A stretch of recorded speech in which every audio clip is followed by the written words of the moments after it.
Dans cette vidéo, on va lire les caractéristiques de la section d'une pièce et de son matériau pour entreprendre des calculs de vérification. Pour illustrer la démonstration, je vais ouvrir un fichier de la bibliothèque, un profilé IPN de taille 200 par exemple. Sous l'onglet Analyse, je choisis Propriétés massiques de la section et il faut choisir un plan qui coupe la pièce, sinon il faut en créer un. Donc ici je choisis ce plan et une fenêtre apparaît avec différentes données à l'intérieur. Je lis en premier la valeur de l'aire ou de la surface de la section, donc 3,34 10 puissance 3 mm². Donc si je veux convertir en centimètres carrés, je divise par 100 ou 10 puissance 2, ce qui fait 3,34 10 puissance 1 cm², ou encore 33,43 cm². On peut lire en dessous les coordonnées du centre de gravité de la section. Donc ici, la valeur de x vaut 0 et la valeur de y vaut 0. En effet, la pièce a été dessinée de manière centrée par rapport au repère.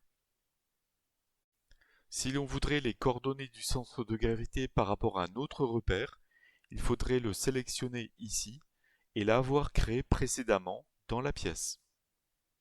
En dessous, en mm puissance 4, on aura les valeurs des moments quadratiques, à la fois dans le repère de création de la pièce, qui est ici le repère par défaut, où on aurait pu choisir un autre repère, mais aussi dans un repère dont l'origine est le centre de gravité.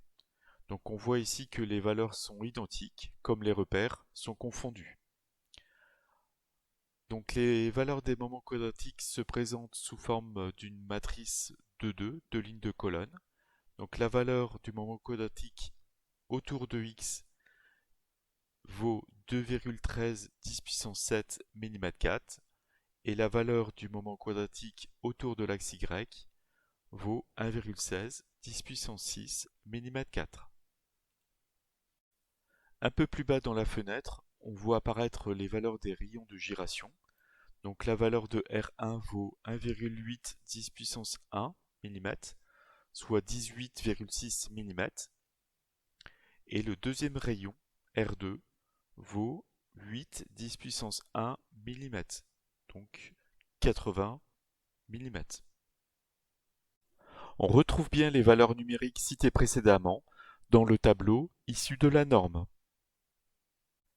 Si l'on cherche les valeurs des caractéristiques mécaniques du matériau, sous l'onglet Fichier, Préparer propriétés du modèle, puis Changer, on voit ici que pour du S235, on a à la fois ici sa densité avec son unité, la valeur du module Young avec son unité, et là encore sa résistance élastique avec son unité.